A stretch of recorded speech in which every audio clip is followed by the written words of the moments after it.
President Trump continues to face backlash following his summit with Russian President Vladimir Putin, this time for casting doubt on Russian election interference.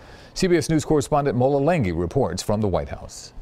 President Trump appeared to deny Russia's ongoing threats to U.S. elections Wednesday during a meeting with his cabinet. Is Russia still targeting the U.S., Mr. President? Let's go. Just 2 days ago, the president's own director of national intelligence, Dan Coats, said in a statement that Russia has been engaged in ongoing pervasive efforts to undermine our democracy. We certainly believe that we are taking steps to make sure they can't do it again, unlike previous administrations. Yesterday, Mr. Trump said he misspoke during a press conference on Monday with Russian President Vladimir Putin when he suggested Russia did not interfere in the 2016 elections. There's been no president ever as tough as I have been on Russia. Democrats are now demanding to know what Putin and the president talked about privately for nearly 2 hours during the summit.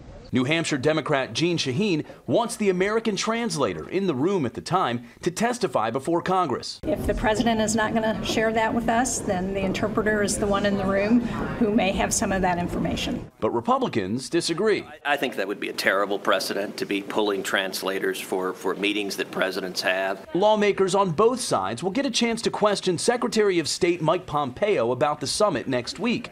He's expected to testify before the Senate Foreign Relations Committee. Mola Lenghi for CBS 3 Eyewitness News.